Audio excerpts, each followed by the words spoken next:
Hello everyone, it's Joel Davis with United Medical Transportation Providers Group, youarethebroker.com, and Home Care Access. Got a lot going on. Couple of quick admin. If you hear some crazy noises, it's because I got some different contractors working around the house. I got a cleaning lady, so if you hear anything from nail guns to vacuum cleaners, it is what it is. I just wanted to put this together. Thank you all for your awesome emails. Always appreciate it. I know I'm AWOL. I'm AWOL all the time because I'm always doing my thing.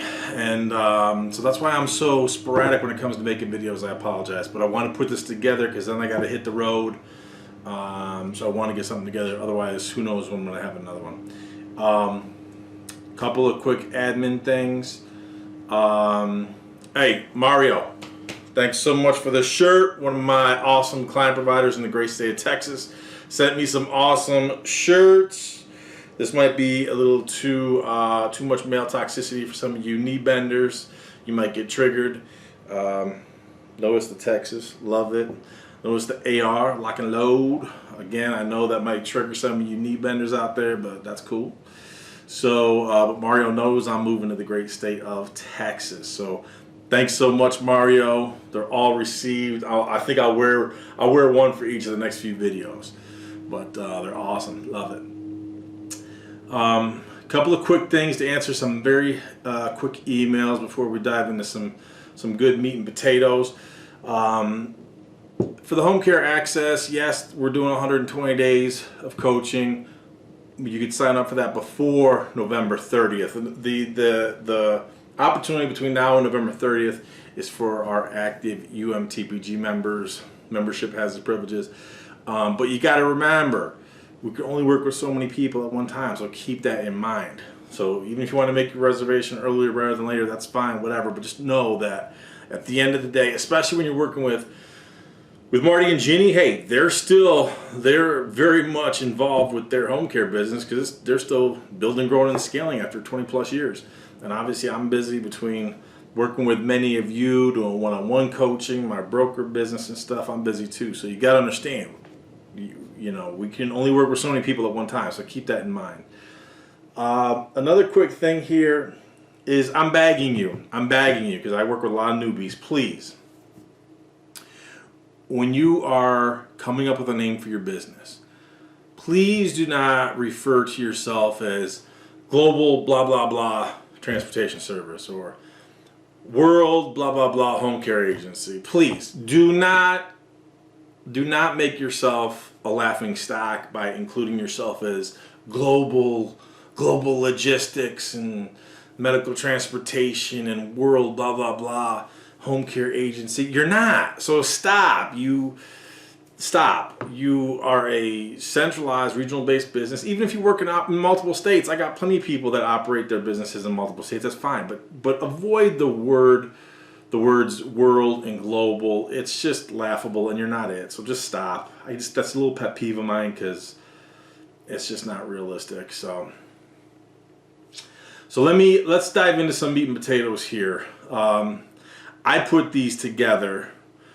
As I mentioned in previous videos, you know, my team will get good emails and they'll filter through them. If there's something they think that would be of interest to me, they'll put them in my inbox for me to review later. And sometimes when I'm making videos, I'll just go through them one by one. But this I kind of tailor because I know that after making this video, I'm not sure when I'll be able to do another one. We'll see. So I want to kind of hit some different topics that I think are important. This first one, Dear Joel, I just purchased an NEMT business in blank that uses blank, name of the broker. I emailed them asking for higher reimbursement rates with my new contract. The following is their response in red. Enjoy. And then their response is this. The rates I sent you reflect the previous agreement with blank transportation. At this time, unfortunately, we don't have wiggle room in our rates for an increase at this time. The pandemic has hit everyone really hard. The pandemic has hit everyone really hard, including blank, which is them. And unfortunately, our rates have not increased from our payers. I'm gonna read that again. The pandemic has hit everyone really hard, including blank, the broker. And unfortunately, our rates have not increased from our payers, nor have we received any COVID relief pay from our payers. What I can offer once you are fully contracted with us is to see if there is any more volume in your area to try and keep your vehicles moving more, generating more revenue. And now back to my client provider. He says, this is everything. Capital letters, bold, underscore. You've been preaching in your videos, compacted into 4 sentences. I cannot replace them fast enough. Exactly. Exactly. They're not going to give you enough money. They're lying through their teeth. I'm going to show you why in a minute. And again, I always use the analogy. If I'm drowning in 10 feet of water, the last thing I need is 5 more feet of water. I'm good. So you, the broker, your solutions of not increasing my rates of reimbursement, but just giving me more volume is freaking insanity. That is the wisdom of the current administration. It is flipping insanity. Now, I want to go back to where they said, unfortunately, our rates have not increased. Okay, take a look at this. Take a look at this. I'll try to provide the links down here so you can read it. Let's see where I got it. Okay, take a look at this. This is a, what, 4 pages? 4 pages. The date is July 12th of this year from the Center for Medicaid. So let me see where I have it here. I'm going to put this link in here so you can go check it out for yourself, but I'm going to read through it. I got to keep my eye on the time because I got to go, but let's see where I was at here. So where does it say? Okay. This is 4 pages. I'm going to put the link in here so you could read it. But this talks about the increase that the Medicaid system is getting, a la brokers, how brokers are receiving a pay raise, an increase in reimbursement. Are you the transportation provider? Are you getting an increase? I mean, I don't know. I'll let you figure it out. Anyways, part of this one paragraph says, blah, blah, blah, blah, blah. This means that when determining and updating state plan rates for NEMT, states should evaluate and set the rates so that beneficiaries will have access to NEMT consistent with the availability of NEMT services to non-Medicaid individuals in geographic areas of the state. So what they're saying is they need more money to ensure, i.e. you better be paying out more money to ensure that you have viable transportation services, and you are paying out, at least in the ballpark, the equivalency of what the private market's paying or contracted market is paying. Again, they're all getting pay raises. Are you? So if they're all getting pay raises, are they in turn contacting you saying, hey, we just got a pay raise, let's increase your rates of reimbursement? I'm going to read part of this again. This means that when determining and updating state plan rates for NEMT, states should evaluate and set the rates so that beneficiaries will have access to NEMT consistent with the availability of NEMT services to non-Medicaid individuals in geographic areas of the state. For states with a managed care delivery system, 42 CFR, blah, blah, blah, requires that each state ensure that all services covered under the state plan are available and accessible to enrollees of managed care plans in a timely manner. As such, if states include NEMT as a covered service under a managed care contract, states should carefully analyze their contract language and capitation rates. States should carefully analyze their contract language, ooh, little trickeration, and capitation rates to ensure adequate access and availability of services and to ensure compliance with all of the requirements in 42 CFR Part 438. Long story short, let me go back to my emails here. Here it is, this client provider is indicating this broker, they got no money, but we'll give you more volume, I know you're drowning in 10 feet, but we'll give you 5 more feet of water. This email came after. Again, this letter was dated, and I'm going to put the link in here. This letter was dated July 12th. So come on, man, come on, brokers. See, that's the beautiful thing about the brokers. It's just like the government. Remember, how about this one? Some of you might remember this. This is one of my favorite little ditties. Flatten the curve. Flatten the curve. Remember the 2-week flatten the curve? Man, you could trust them. Flatten the curve. How's that 2-week flatten the curve working out for you? Man, that is another story within itself. My goodness. And so that's where when you look at these Yahoo and the incestuous, corrupt collusion, this is all Russian collusion up in this joint. Here's another one I love. This is a good one. This is regarding Logisticare. Logisticare software, it's called Circulation. You have to understand their circulation software. And this is where some of you are absolutely so foolish to be using the software systems developed by these brokers. First and foremost, because when you're in their system and you operate your business through their software platform, when they lose their contract and they bounce and someone else comes in, what just happened to all your methodologies, your business, all your contacts, everything? Gone. Second thing is, especially with this circulation from, what is it? Now they call themselves motive care, whatever it is. I always confuse the two because I could care less about them. But their circulation program, their goal is to try to get you to run all of your business through their platform because they can see and control and track everything. Everything. They want to run you like an Uber and a Lyft. Bottom line. And you got to know this. And I don't even begrudge them. They're a business. They're trying to make money. The problem is they are very effective at keeping transportation providers dumb and down. By keeping them separate, that's how they control the masses. Anyways, so circulation. So this is a client provider, great dude. He says, I kind of paraphrased his email. He had a lengthy email, so I kind of condensed it down.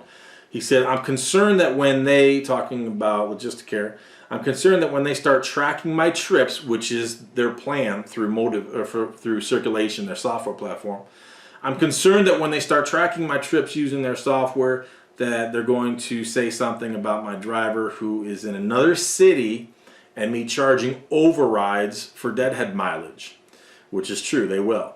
The other issue that I have with their dispatching system is that in listening to the wording of their emails, and again, this is all part of a much larger email and correspondence between me and this client provider.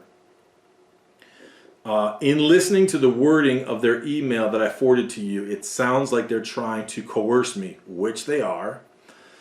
Just like they're trying to force everybody to get this. Same thing. They're trying to force people. They try to coerce you into using either their platform or one or a private platform that's subjugated to the broker. He says they also work to push providers into programs like MediRoutes, DispatchBot, WellyRide, etc. because it allows them to monitor all aspects of your business. It's true. It's true. So this client provider, great dude, hardworking dude, does a lot of distance work. He's able to charge these overrides for deadhead mileage because of all the different trips he's doing. If he goes in and starts using their platform, they want to control every aspect of his business. They're going to start accepting, declining, even approved trips that are previously approved. They're going to start accepting or declining because of the way he routes his drivers. So just understand that if you're going to make a deal with the devil, you got to play by the rules of the devil. it is what it is. Flatten the curve. So that's why some of y'all who use these platforms and these systems that are integrated with these brokers, they're tracking everything you do, man. Tracking everything you do. Okay, this is from another client provider, good dude, hardworking dude. Talk to him on the phone. He's a good little hustler. He says, young dude. He says, I just finished meeting with blank health and rehab, and they are talking net 60 terms. Not an option. That is not acceptable by any means. Exactly. That is stretched way too thin. He's a newbie just starting out. You cannot be going net 30 terms. How do we talk them down and get them to be reasonable? We don't, not at this time. She said 7 out of 10 of their trips going out are dialysis. Ooh, they're trying to entice you with the Holy Grail. Dialysis patients, that's the Holy Grail because they go 3 times a week round trip. It's a 174 bed facility across the street from blank hospital. They have 2 others in the county. So it reminds me of the sister hospital scenario you have in New York. It could be a huge score at net 30. I agree.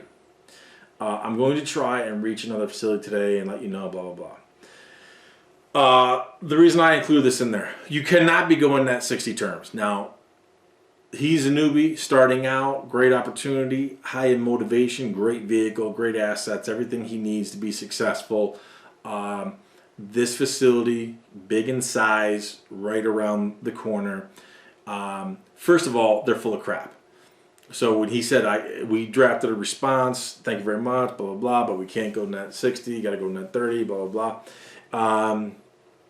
You cannot go net 60. You cannot have, think about how many trips. Let's say she was right, because she's absolutely full of it. I'm calling BS on this one. I'm totally calling her bluff. You're telling me out of a 174 bed facility, 7 out of 10 people that you send out are dialysis. That's impossible. That is absolutely impossible. You do not have that many dialysis patients in one facility of that size. That's laughably ridiculous. But think about it. But let's say she was true. Okay. 7 out of 10 are dialysis. Whatever. That's a lot of trips. And you're telling me that you're going to pay us net 60, especially for a newbie.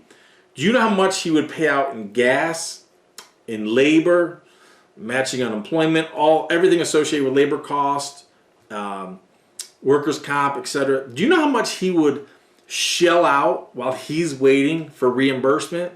If 7 out of 10 are dialysis and they're going three times a week and they're going to have an exclusive agreement with him, that would be absolutely flipping insane. Bottom line is, you cannot be going net 60. You can't. When you're doing these service agreements with hospitals, you got to be going net 30. All right, now here is, I just took some excerpts. This is from another client provider, great dude. We're starting to gain momentum with his business, and he has some employees. And the reason I'm sharing this is because you have to understand, you have to be very practical. As the Bible says, you got to deal with the fool according to his follies. You got to be practical, accept human nature for what it is. And some people will surprise you. Some people may surprise you in the short term, but then they revert to human nature and you lose them in the long term. It is what it is. So he hired this girl that on paper was not the part. She was not the part at all on paper. But she starts working for him and she is just hitting grand slams. She totally exceeds our expectations. I think she's a single mother. I mean, she has 4 kids. I think it is 4 kids. She has a bunch of kids. Okay, I don't remember if she's married or not. I think she might be a single mom. Whatever. And I think the grandmother, her mother, comes and helps babysit. Whatever. Anyway, so my client provider hires her. We're eager to get started. You know, she begs and pleads for the job. Okay, so we do whatever. And she's just hitting grand slams. Totally exceeds our expectations. It's a classic example of you cannot judge a book by its cover. However, It's only a matter of time before reverts to human nature. Always talked about mothers readily available, can come watch the kids, stays there sometimes, all this kind of good stuff. Well, sure enough, after she gets comfortable with the job, human nature kicks in, people revert to what they got. And my client provider, dude, he is such a good dude. He is such a good dude, benevolent dude, giving dude, gives people, I mean, I like to think I'm kind and generous. This dude he's a better man than me.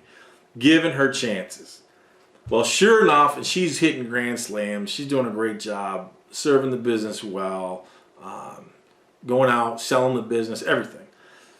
And then little by little, starts creeping in, kid this, kid that, and all of those scenarios may be true. But now she's taking off time at work and last minute changes. Things aren't adding up. He's starting to catch her in some lies. Supposed to be here, she's there, ask about there, and she's over there, all that kind of good stuff. So he says, just had another talk with her. She came in asking for this Friday off and next Friday off to take care of her baby. I told her to send me an email because I told him, I said, dude, you got to be documenting all this stuff because she's not part of the long-term plan. She's going to end up going. You're going to have to fire her. She's unreliable, yada, yada, yada. So she played the part up front, thought she was secure. No. And then he says, but be sure that she will not get, I said, be sure she will not get paid. He told her that she could take time off, but she's not going to get paid. Because before, when she first was taking time off, just to further help her, he was still paying her. Oh, man. Never pay someone. First of all, never tell your drivers you're on salary. No. You're not paying your drivers on salary.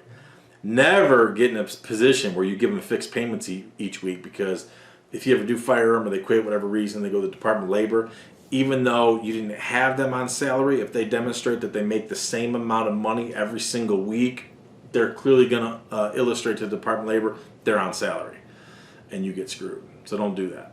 So anyway, so now he's telling her, hey, you're not getting paid if you take time off work. She said she's fine with that. So, so he's telling me about the problems he was having. I said, look, man, you're gonna have to start documenting this stuff. You gotta get rid of her. She's not part of the long-term plan. Boom. She walks in right away. Boom. I need this Friday off, next Friday off, take care of my baby, da da da da. And he and I were emailing back and forth, almost like direct messaging. And so then he sends me that quick email, and I said, boom. Didn't see that coming. Laugh out loud. I said, again, change of location, because she was telling him, no, I'm going to move here, move there. It'll be easier. I won't have to take as much time off. Take as much time off work. I said, again, change the location, change the circumstances. It's all the same. It's human nature. It doesn't matter where she goes. Drama's still going to follow her. I said, sadly, it's never going to work with her long term. Leverage her as long as you can while you work on a replacement. The moral of all this, he said, yes, sir, you're right. Absolutely right. Will do. I said, we knew going in with this was a possibility because of her kids and associated responsibilities. So definitely do not feel bad or like you got played. You definitely didn't. She came in strong, lots of promises that are no longer being delivered, and we were able to use her as a bridge source, which we did. To get us moving, gaining momentum. You're moving, gaining momentum. She served her purpose. Now we adjust. And she never has so good in working for you, which is true because he hooked her up. Anyways, here is the moral of the story. My standing policy, and it still is. It's just, problem is, the good thing is that I got great people to work for me, so we don't have drama. But one of my many standing policies in my transportation business was, you check your baggage at the door. I don't care what your drama is. You come through the door. You're on my dime. It's my time. So check your baggage at the door. If you show up for work, I get it, man. Kids this, kids that, extenuating circumstances, they happen periodically. I get that. But it can't be habitual. This is the problem he has. And again, this dude, he's such a good dude. He's a better man than me. More giving than I could ever be. But you got to, we're all good people. We want to help people. We want to bring them along, teach them, mentor them, all that stuff. That's great. But you cannot allow yourself to be played like a sucker. You cannot allow yourself to be played like a sucker. You got to protect this house. Here's another example. This is from a different client provider. Okay, so this dude's working to grow and everything. He says, now this is a different one. He says, I have another driver who is my biggest money maker and sadly is becoming a threat to my business. That's why you know how many emails I've seen over the years where people will be like, oh, my employee Susie, you know, she's like family. Oh, our driver Bob, he's like a member of the family. Dude, they're going to be the first ones to frickin' screw you.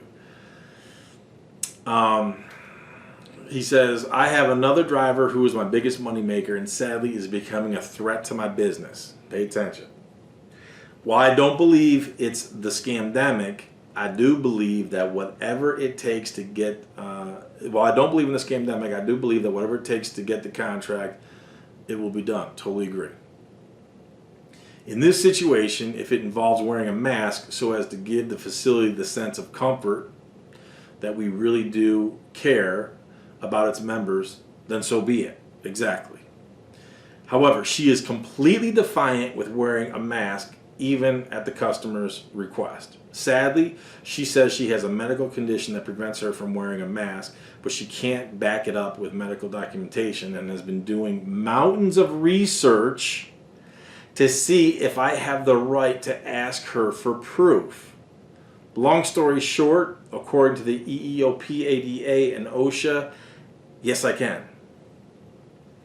And again, this was part of a long email, so I kind of sparsed stuff it out.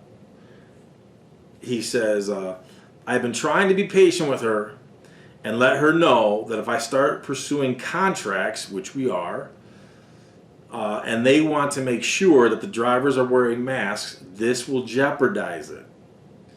But she doesn't understand the point of conceding for the big picture. I don't know what to do with her at this point. When customers request that drivers wear a mask, she refuses to. So I either have to get another driver, to do the trip, which puts my routing in a complete tailspin, or I reroute the trip altogether. And I don't know how much longer I can keep doing this. Also, my paranoia is going off the rocker right now because I feel that she knows that this is starting to get on my nerves and she is doing research in suing me. Your thoughts? Look, man, you all know how I feel about the scamdemic and your face burkas and your face diapers and all that stuff. We all know the face diapers don't work. It's all a load of crap. But regardless, in this business especially, you got to make your clients feel comfortable, the facilities feel comfortable. If that's their policy, you got to do it. Regardless of what your personal feelings are. I mean, you either want the business or you don't. So when you have employees who are going to fight these moral crusades, now I'm not saying, trust me, I'm not saying you got to go get this. I'm not saying any of that, but wearing a mask isn't a big deal, even though I think they're absolutely worthless. They don't work for this scamdemic, but if you got to wear your little face diaper to make your client feel better, to be compliant with one of your contracts, then you got to do it. Now, clearly she can't see the big picture, so she wants to fight her own moral crusade, which, hey, she may be in the right. I get it, but this is the job. It is what it is. Now, we could argue those points all day. You know how I feel about it. Some of you agree with me. Some of you don't. I don't care either way. But the other issue that I have is, again, my biggest earner, best driver, she was great, yada, yada, yada. He's concerned that she's actively researching how to sue him. So that's why I say, man, you got to be careful with the, oh, I love Susie. She's like a member of our family. We could always rely on Susie. You know how many examples I got of Susie and Bobby, the driver, who are like family, how after 2 years they get caught stealing, robbing the company blind, or doing stuff like this. Human nature. They'll sell you, these people will sell you out. So, a couple things. Stop with the, oh, she's like family. She'll be the first one to sell you out, or he will. you gotta play the game. It is what it is. Again, you know how I feel about a lot of this stuff, and I will also take this opportunity to underscore. Look, man, I know that I get on here and I say a lot of stuff, a lot of times flippantly, a lot of times serious, but I can act like a fool in my videos because I don't care. So I have no one. I'm not obligated to anybody other than God and my wife. And but for you people who are working to build, grow, and scale your business, and you're working to make that money so you can transition from being a chaser to being a creator, you're working to stack those chips, you got to play the game. You got to play the game. And so this guy's in a position where he's got to play the game. The problem is this employee who's his best earner, she is not an active participant. I might agree with her completely. I agree with her that the masks are a joke, and they are. But if you got this job, you gotta play this game. It is what it is. And then also, you gotta have a policy of leave your baggage at the door. Leave your baggage at the door. So if you got family drama, that's cool. Have your family drama. If there's something I can do to help you, that's cool. But when it's time to work and you cross that threshold, you're on my dime, my time. Leave your drama at home. Same thing here. Whether it's kids at home, kid issues, husband issues, wife issues, significant other issues, your mask issues, your face diaper, your face burkas, whatever. You got issues, you cross the threshold, you're on my dime, my time. All right, here we go. This is insanity. Look at these pictures. Okay, I'm including this on here because I'm constantly looking for I'm constantly looking for vehicles, shopping around for vehicles constantly for my client providers. This is absolutely flipping insane. First of all, I'm a big fan of the full-size vans. I like the Econolines more than I do the Ford Transits. The Ford Econolines were much more durable, reliable, in my opinion, versus the Ford Transits. The Ford Transits replaced the Econolines. Ford Transits have more bells and whistles and flash and pomp and circumstance, but in terms of reliability and durability, the Econoline was better. I like the full-size vans better because the increased capacity is compared to like a minivan. Minivans, if you're doing a lot of distance work, okay, they could be utilized, but with the minivans, the problem is minivans have limited capacity, and especially when you're trying to go after facility work, trying to do group work, you kill yourself with the minivans. Minivans could be more palatable if you're in a state like, let's say, North Carolina or something like that, where you don't have, where they don't let NEMT providers do stretcher work. Then you could argue it's more palatable, and it is. But the problem is, again, you still face the limited capacity per unit. Each vehicle has limited capacity. You have much more capacity with a full-size van than minivan, bottom line. Now, when you look at these pictures, you never, ever put a stretcher mount in a full-size van with the rear entry lift. It's absolutely flipping stupid. First of all, if you have a large bariatric patient, it's going to be a problem. I've seen it before where people have tried to do it, and it's a problem trying to get them through the width of the lift. So that's a good point. Absolutely stupid. Second thing is, by you doing this, by you mounting a stretcher mount in a full-size van with a rear entry hydraulic lift, you have just negated your capacity. You just made yourself one-dimensional. You just turned yourself into a minivan where you're one-dimensional with pathetic, limited capacity. So it totally defeats the purpose. It's absolutely stupid. Now, we could also talk about, let's see where the other ones are. We could also talk about safety. Okay, this is just absolutely flipping insane. This is flipping insane. Look at these seats. I mean, I don't know how secure they are. Go over a bump. Are they going to come down? Are they going to crash? I don't know. You got one of them strapped. Well, if you got one of them strapped, why don't you have all of them strapped? And if you got one of them strapped, is it because it has a risk of possibly collapsing in travel? I don't know. But either way, this is just not kosher to me. It's absolutely freaking insane.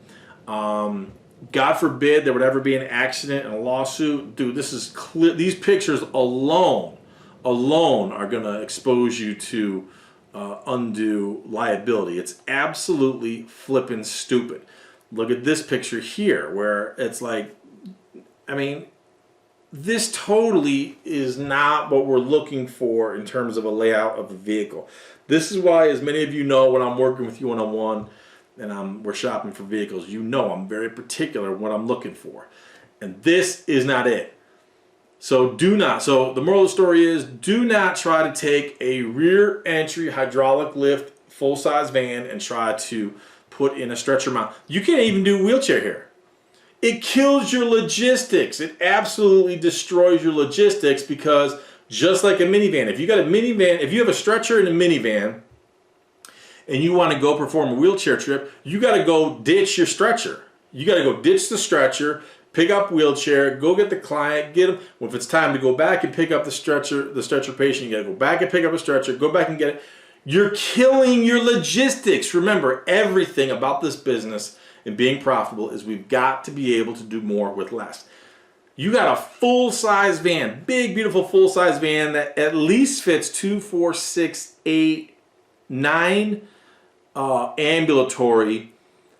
And if you got 9 ambulatory with this stretcher, you just negate. You can't do any ambulatory except maybe one in the front and the passenger seat. You can't do any wheelchair. This totally kills your objective. Absolutely stupid, but I don't know what I'm talking about. Oh, man. All right, now this is, I just had to put in here. This only because I got a good friend who's just losing. I got multiple people I know who are losing their ASS. Losing their ASS. Everyone, oh, the real estate game. Oh, yeah, invest in real estate, be a landlord, this and that. Man, I got so many people who are just getting crushed with the insanity. Again, politics directly affects policy, which directly affects your money. These stupid politicians get involved. They social engineer issues and circumstance. They totally botch it, screwed up.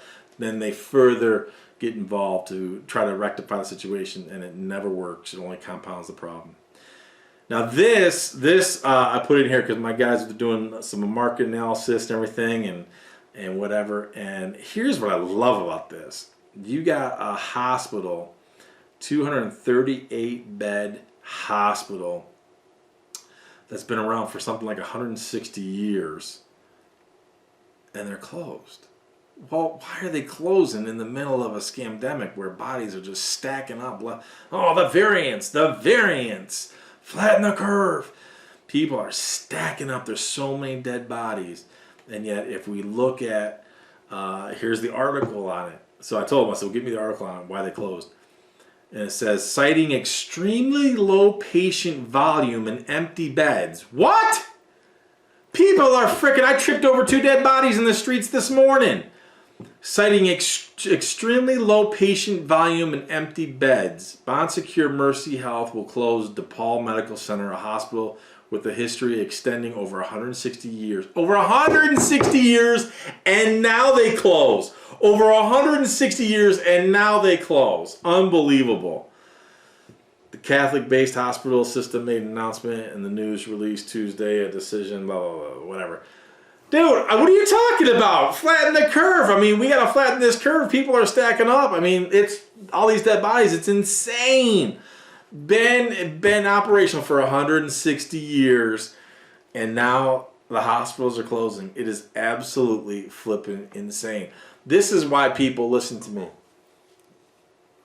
This is why, I always tell you, fact check everything. Anything I ever say or do, I encourage you. Don't even take my word for it. Consider me like one of these lying, bold-faced lying politicians. Consider me the same. Consider that I'm lying to you, and go fact check everything I say. Then when I'm proven right, then you can come back and we'll talk. This is why you got to do your due diligence. Flatten the curve. The brokers, how about these brokers? Oh, we're not getting any money. Boom, I can prove to you that they're all getting pay increases. You cannot believe what these people are saying to you. Stop watching the fake news, lamestream media, all that stuff. It is a flippin' lie at some point in time. Some of you, man, some of you are going to, your jaws are going to be on the flipping ground when you realize everything you've been doing, believed, witnessed, saw, heard has been an absolute flipping lie to you. Unbelievable. My peeps, I got to take off because I got to hit the road and I got to make sure I go kiss my babies and my wifey before I go and get some stuff done. So I'm going to cut this off here. I don't know when I'll be able to do another video, but I hope you got some good little tidbits out of this one. I know I get long-winded. I apologize. I really don't. But I apologize. I really don't. I apologize that I don't do scripts, that I'm unorthodox in how I do certain things. So I really am sorry. I'm really not though. But anyways, I hope some of you guys took away something good from this. I gotta run, so stay tuned. If I don't make another video, because I'll be gone for a little bit, then I will make sure that any updates, my people will push it out through the newsletters and everything like that. So feel free to send them emails and correspondence. Always appreciate. I actually appreciate your hater emails as well, because I got some good ones. I got some really good hater emails that I'm going to share when the time is right, and the time is coming sooner rather than later. I will share them. So stay tuned for more good stuff. I appreciate it. I'll see you at the top.